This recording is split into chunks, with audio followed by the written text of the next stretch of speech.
Those of you who may remember me from TED Global remember me asking a few questions which still preoccupy me. One of them was, why is it necessary to spend £6 billion speeding up the Eurostar train when for about 10% of that money you could have top supermodels, male and female, serving free Chateau Petrus to all the passengers for the entire duration of the journey. You'd still have £5 billion left in change and people would ask for the trains to be slowed down. And you may remember me asking the question as well, very interesting observation, that actually those strange little signs that actually flash 35 at you, occasionally accompanying it with a little smiley face or a frown, according to whether you're within or outside the speed limit, those are actually more effective at preventing road accidents than speed cameras, which come with the actual threat of real punishment. So there seems to be a strange disproportionality at work, I think, in many areas of human problem solving, particularly those which involve human psychology, which is the tendency of the organization or the institution is to deploy as much force as possible, as much compulsion as possible, whereas actually the tendency of the person is to be almost influenced in absolute reverse proportion to the amount of force being applied.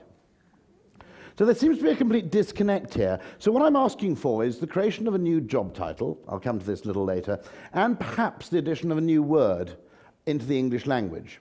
Because it does seem to me that large organizations, including government, as of course the largest organization of all, have actually become completely disconnected with what actually matters to people. Let me give you one example of this.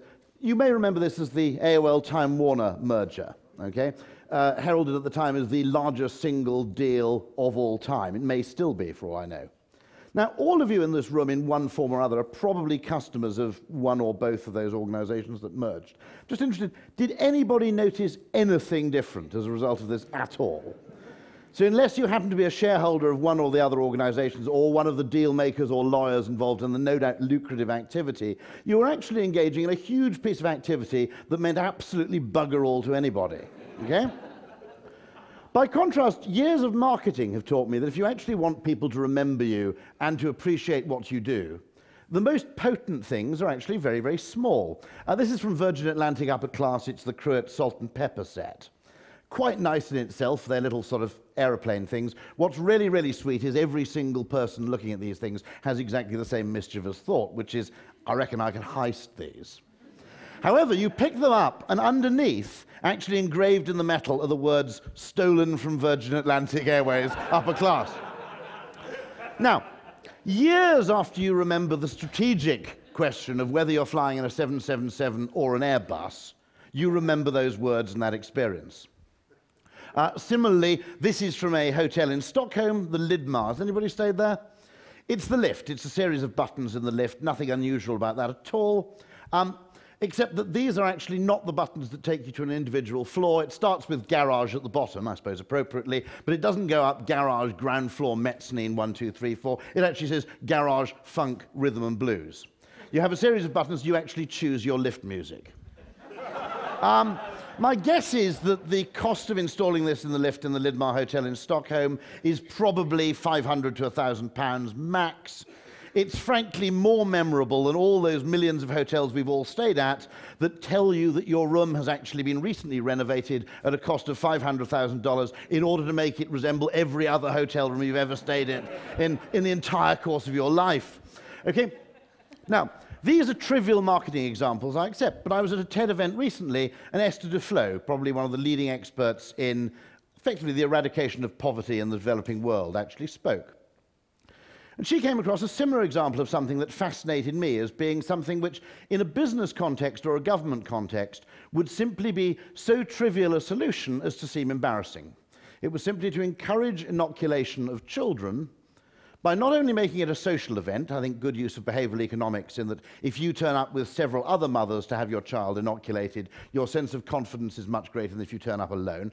But secondly, to incentivize that inoculation by giving a kilo of lentils to everybody who participated. It's a tiny, tiny thing.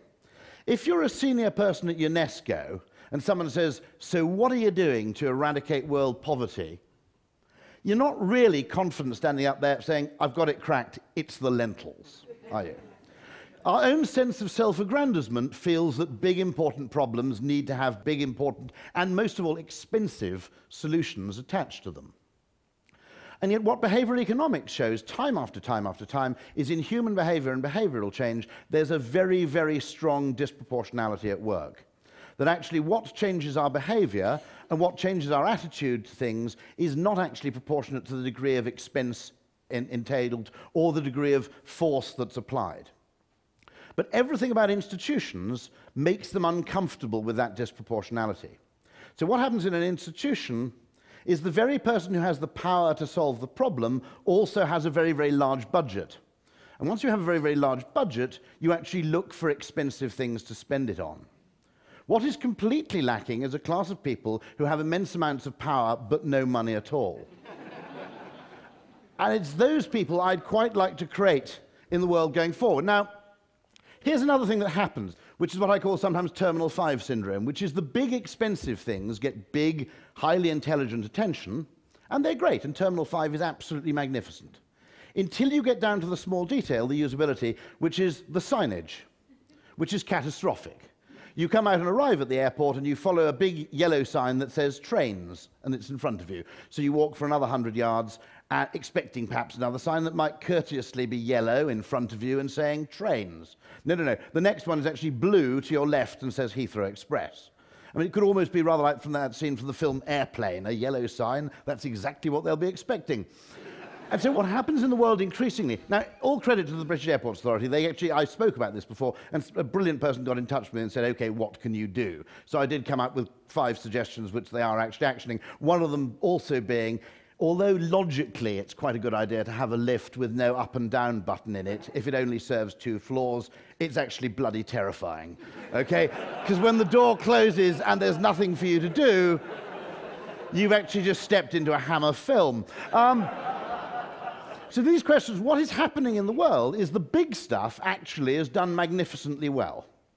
But the small stuff, what you might call the user interface, is done spectacularly badly. But also, there seems to be a complete sort of gridlock in terms of solving these small solutions, because the people who can actually solve them actually are too powerful and too preoccupied with something they think of as strategy to actually solve them. I tried this exercise recently talking about banking. They said, can we do an advertising campaign? What can we do to encourage more online banking? I said, it's really, really easy. I said, when people log into their online bank, there are lots and lots of things they'd probably quite like to look at. The last thing in the world you ever want to see is your balance, okay? I've got friends who actually never use their own bank cash machines because there's the risk that it might display their balance on the screen. Why would you willingly expose yourself to bad news? Okay, you simply wouldn't. I said, if you make actually tell me my balance, if you make that an option rather than the default, you will find twice as many people log on to online banking and they do it 3 times as often. Let's face it, most of us, how many of you actually check your balance before you remove cash from a cash machine? And you're pretty rich, I mean, by the standards of the world at large. Now, interesting that no single person does that, or at least can admit to being so anal as to do it. Now, but what's interesting about that suggestion was that to implement that suggestion wouldn't cost £10 million, it wouldn't involve a large amount of expenditure, it would actually cost about 50 quid. And yet it never happens. Because there's a fundamental disconnect, as I said, that actually the people with the power want to do big, expensive things.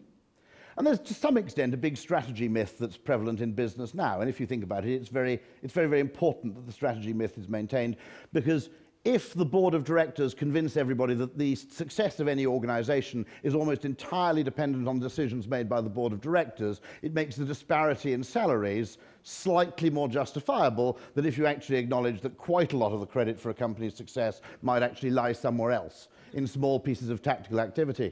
But what is happening is that effectively, and the invention of the spreadsheet hasn't helped this, lots of things haven't helped this, business and government suffers from a kind of physics envy. It wants the world to be the kind of place where the input and the change are proportionate. It's a kind of mechanistic world that we'd all love to live in, where, you know, effectively it sits very nicely on spreadsheets, everything is numerically expressible, and the amount you spend on something is proportionate to the scale of your success.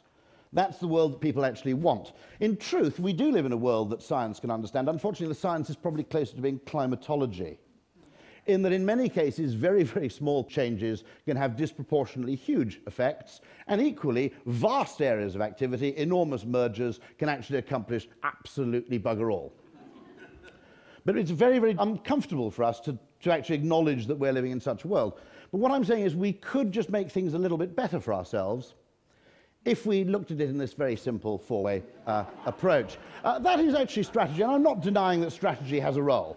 You know, there are cases where you spend quite a lot of money and you accomplish quite a lot, and I'd be wrong to diss that completely. Moving over, we come, of course, to consultancy. I thought it was very, very indecent of Accenture to ditch Tiger Woods in such a sort of hurried and hasty way. I mean, Tiger surely was actually obeying the Accenture model. He developed an interesting outsourcing model for sexual services, no longer tied to a single monopoly provider, in many cases sourcing things locally.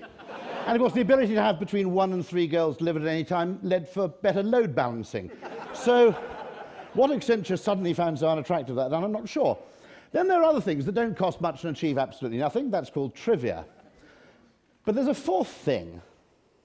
And the fundamental problem is we don't actually have a word for this stuff. We don't know what to call it.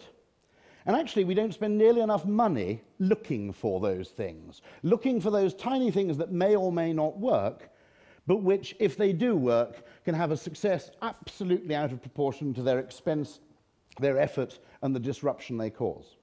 So the first thing I'd like, as a competition to anybody watching this as a film, is to come up with a name for that stuff on the bottom right. And the second thing, I think, is that the world needs to have people in charge of that, and that's why I call for the Chief Detail Officer. Every corporation should have one, and every government should have a Ministry of Detail. The people who actually have no money, who have no extravagant budget, but who realize that actually you might achieve, greater success in uptake of a government program by actually doubling the level of benefits you pay, but you'll probably achieve exactly that same effect simply by redesigning the form and writing it in comprehensible English. And if actually we created a Ministry of Detail and business actually had Chief Detail Officers, then that fourth quadrant, which is so woefully neglected at the moment, might finally get the attention it deserves. Thank you very much.